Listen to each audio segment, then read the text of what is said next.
OBC समाजावर अन्याय होऊ देणार नाही. ओबीसी समाजानं 10 तारखेचा मोर्चा मागे घ्यावा. महसूल मंत्री चंद्रशेखर बावनकुळेंचं वक्तव्य. जालना जिल्ह्याला अतिवृष्टीच्या यादीतनं वगळलं. निवासी उपजिल्हाधिकाऱ्यांच्या चुकीमुळे जिल्ह्याला अतिवृष्टीतून वगळल्याची माहिती. मुसळधार पावसाचा एसटी महामंडळाला जबर फटका. वाशिम जिल्ह्यामध्ये एसटीच्या तब्बल 53 फेऱ्या रद्द. महामंडळाला जवळपास 30,60,000चा फटका. जालन्यातल्या अंबडमध्ये नुकसानग्रस्त भागाची माजी खासदार राजू शेट्टी यांच्याकडनं पाहणी.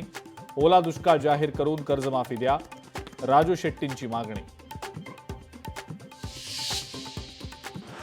पैठणमध्ये स्वाभिमानी शेतकरी संघटनेचा रास्ता रोको आंदोलन. शेतकरी प्रश्नी स्वाभिमानी शेतकरी आक्रमक.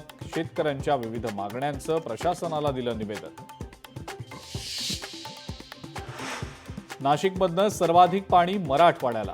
जायकवाडी धरणामध्ये सोडलं सर्वाधिक पाणी. आतापर्यंत तब्बल 95 टीएमसी पाणी सोडलं. निलेश घायवळचं आधार कार्ड लोकशाही मराठीच्या हाती. आधार कार्डवर गायवळ असं आडनाव. आडनावात फेरबदल करून घायवळनं मिळवला पासपोर्ट. बीडमधल्या पूरग्रस्त भागातल्या नागरिकांची आरोग्य तपासणी. पूरग्रस्त भागांमध्ये साथीच्या रोगांचा वाढता धोका. आरोग्य विभागानं दिले निर्देश.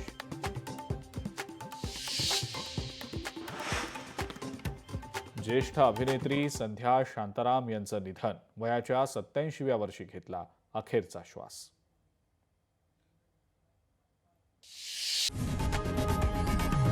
लोकशाही मराठी ऐका, पहा, जागरूक रहा.